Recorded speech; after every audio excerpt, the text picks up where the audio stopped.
Yeah, no, they have stuff. It's on camera right now. Get some looks. Making a pretty video now. Yeah. Baker.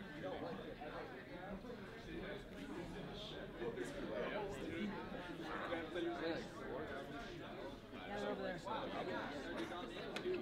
I love going. I might get some of this. It's looking real good.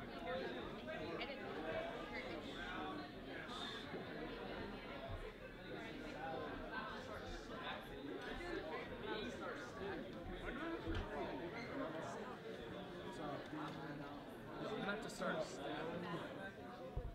Ooh.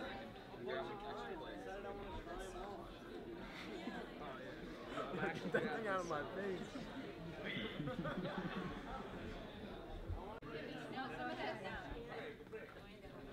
Oh, no fear.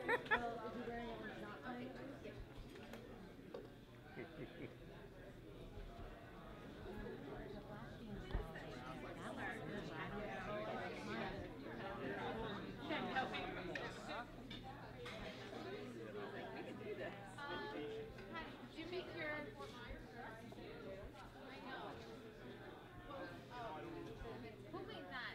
Like the Thanksgiving.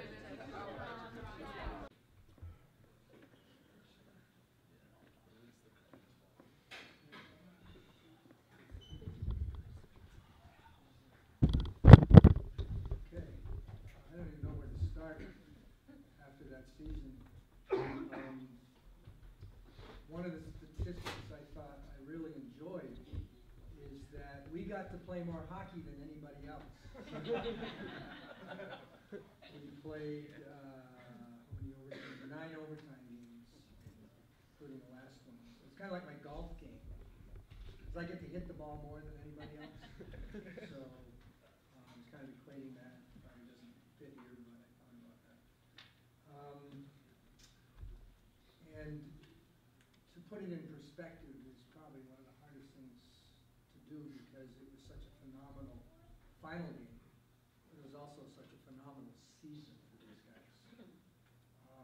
Has to be one of the hardest fought, most determined situations, games, group of people that we've ever had. You know, we've had teams maybe with more talent, but with the determination and just their insistent drive and refusal to give up. They got everything. They deserve everything they got. I was going to say they got everything they deserved. So, thank you guys for everything, for all the support. Shorty, those shirts were great. You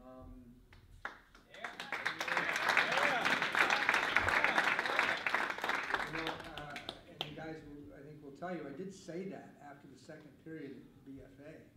That as I looked down at their bench and I saw that sign sitting there. You know, and as I thought about it, those guys were really coming at us hard. And so we really, as you know, had our backs to the wall. What are we going to do? And the only thing we could say is, you got to believe in what you're doing. So when you showed up at the championship game with all those shirts, I turned around and everybody's got "Believe" on the front. And boy, I'll tell you, it took a lot of believing to get through that one. You guys are great, and thank you for sharing your sons with us, for trusting us to try to make the right decision and get them in the right places and provide for them.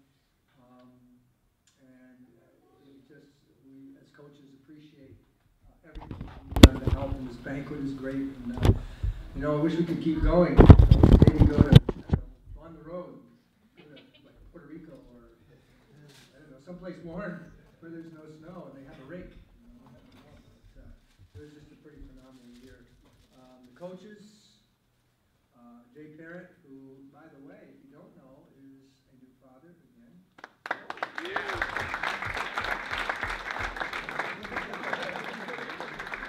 Nora is the big sister.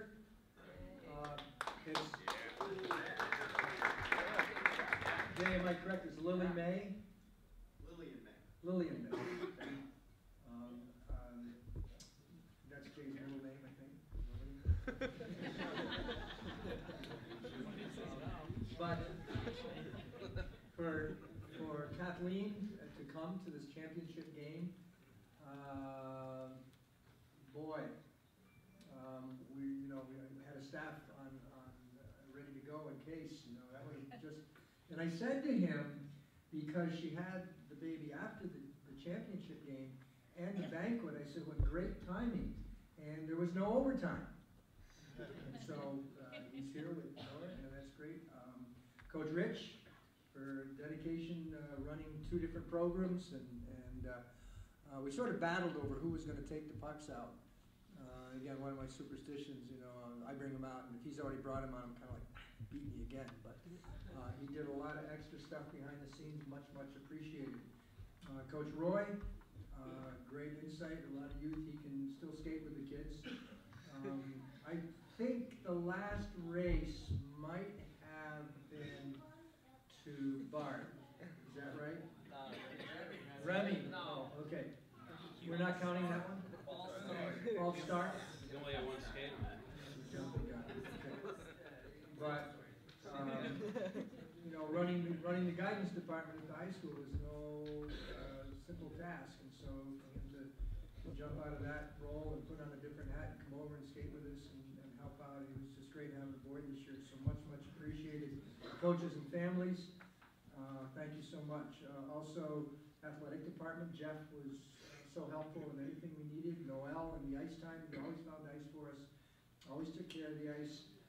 There was only one time I think I got the times mixed up, and they had the door open. They're like, "What are you doing?" He's like, "You're off." I'm like, "No, we're on till 4:30." He's like, "No, you're not." Okay, that's fine. Todd Harrington, who was the assistant in the office and helped out tremendously with any kinds of equipment things or whatever. And the ice crew over there, they make good ice for us. We get pretty good ice here. And it works really well, except when we have 3 reps on the ice. So that will go on. And players, fantastic. Thank you for all your acceptance and trusting us to put in place the things that we needed to get in place to play the game. Changing things that you did to match up and to work within our system. You get a lot of different coaches. You've come through, I don't know how many different programs, you guys, and every coach is a little different, maybe some the same. And so for buying into the whole deal and doing everything we asked, I can't tell you how much as coaches we appreciate that. And I hope you feel, and I can't say that it was because of that we won the state championship. It was because of you guys that we won the state championship. So thank you so much for all that.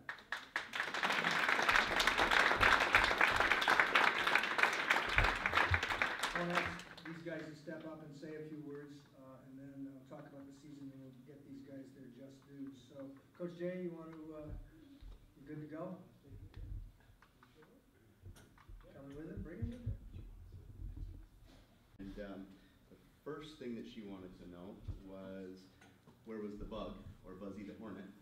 And then she wanted to know where Shorty was. Then she wanted to know where Coach O was. And then it was, where's Rich? Where's Coach Roy? So she's pretty well versed with everybody's name.